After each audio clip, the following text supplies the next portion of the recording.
ആഴ്ചയിൽ 7 ദിവസവും 24 മണിക്കൂർ സുരക്ഷ. ആയുധധാരികളായ പരിശീലനം ലഭിച്ച സൈനികരുടെ സുരക്ഷയും മേൽനോട്ടവും. ജോലിക്ക് സർക്കാർ നിയോഗിച്ച ആളുകൾ. പ്രാർത്ഥിക്കാൻ വീടിന്റെ കോമ്പൗണ്ടിൽ തന്നെ മസ്ജിദ്. ബോറടിക്കുമ്പോൾ പോയിരിക്കാൻ പാർക്ക്. ഒരാവശ്യത്തിനും വീടിന് പുറത്തേക്ക് പോകേണ്ട സാഹചര്യമില്ല.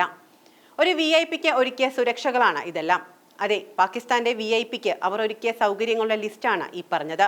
ഹാഫിസ് സയ്യിദിന്റെ വീട് ലാഹോറിലാണ് എന്നറിയാം. എന്നാൽ ആ വീട്ടിലെ സൗകര്യങ്ങളെ കുറിച്ച് ഇതുവരെ വിവരമൊന്നും പുറത്തു വന്നിട്ടുണ്ടായിരുന്നില്ല. ഇപ്പോഴിതാ പാകിസ്ഥാൻ സർക്കാർ പഴുതടച്ച സുരക്ഷയാണ് ലഷ്കർ ഇ തോയ്ബ തലവന ഒരുക്കിയിരിക്കുന്നത്. ഇന്ത്യ തേടുന്ന കൊടും ഭീകരനാണ് ഹാഫിസ് സയ്യിദ്. കൊടും ഭീകരൻ ഹാഫിസ് സയ്യിദിന് ലാഹോറിൽ സുഖജീവിതം. അതും സാധാരണക്കാരായ ആളുകൾ തിങ്ങിപ്പാർക്കുന്നതിന് നടുവിലാണ് സയ്യിദിന്റെ കെട്ടിടം. സാറ്റലൈറ്റ് ചിത്രങ്ങളും വീഡിയോകളും അനുസരിച്ച് 24 മണിക്കൂർ സുരക്ഷയേറിയ വീട്ടിലാണ് സയ്യിദ് ഒളിച്ചു താമസിക്കുന്നത്. പ്രധാനമായും വീടുള്ള സമുച്ചയം 3ആയി തിരിച്ചിരിക്കുന്നു. വീടും അതിനടുത്ത വലിയൊരു പള്ളിയും മദ്രസയുമുണ്ട്. ഇതിനൊപ്പം പുതിയതായി നിർമ്മിച്ച വലിയൊരു പാർക്കുമുണ്ട് അടുത്ത്. ഇവിടെ സയ്യിദിനു വേണ്ട എല്ലാ സൗകര്യങ്ങളും പാകിസ്ഥാൻ സർക്കാർ ഒരുക്കി നൽകിയിട്ടുണ്ട്. നിലവിൽ ഇന്ത്യ അടക്കമുള്ള രാജ്യങ്ങളെ പാകിസ്ഥാൻ അറിയിച്ചിരിക്കുന്നത് വിവിധ കേസുകളിൽ സയ്യിദ് ജയിൽ ശിക്ഷ അനുഭവിക്കുകയാണ് എന്നാണ്. എന്നാൽ ആ വാദങ്ങളെല്ലാം തെറ്റാണ് എന്ന സ്ഥലത്തെ സുരക്ഷയും പുതിയ ക്രമീകരണങ്ങളും സൂചിപ്പിച്ചിരിക്കുന്നു. ഇന്ത്യ ഏറ്റവും കൂടുതൽ തിരയുന്ന തീവ്രവാദി എങ്ങനെ ഒളിച്ചിരിക്കുന്നുവെന്ന് കാണിക്കുന്ന ഉപഗ്രഹ ചിത്രങ്ങളും വീഡിയോകളും ദേശീയ മാധ്യമം പുറത്തുവിട്ടു.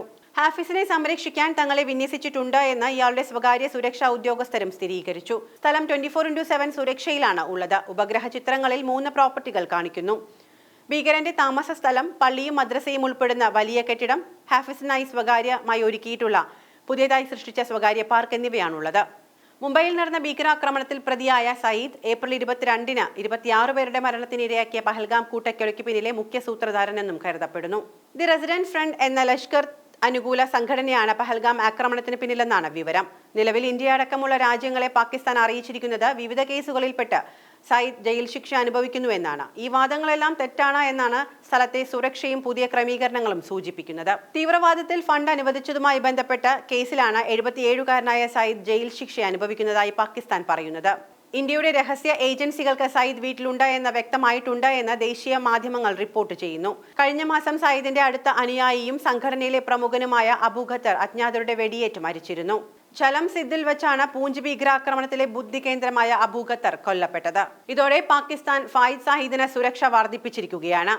ISI നേരിട്ട് സയ്യിദിന്റെ സുരക്ഷ വിലയിരുത്തുകയും അയാളുടെ വീടിന് സബ് ജയിലായി മാറ്റുകയും ചെയ്തിരുന്നു. ഖത്തൽ കൊല്ലപ്പെട്ട ചടങ്ങിൽ സയ്യിദ് പങ്കെടുക്കാതിരിക്കാൻ ISI ശക്തമായി ഇടപെട്ടിരുന്നു. ലഷ്കർ ഇ തോയ്ബ കമാൻഡർ ഫറൂഖ് അഹമ്മദ് ആണ് പെഹൽഗാം ആക്രമണത്തിന് മുഖ്യ പങ്ക് വഹിച്ചതെന്നാണ് ദേശീയ സുരക്ഷാ ഏജൻസി കരുതുന്നത്.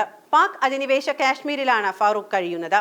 കഴിഞ്ഞ 2 വർഷമായി കാശ്മീരിൽ വിവിധ ആക്രമണങ്ങൾ നടന്നതിന് പിന്നിൽ ഫാറൂഖ് അഹമ്മദ് ആണെന്നാണ് NIA കണ്ടെത്തിയിരിക്കുന്നത്.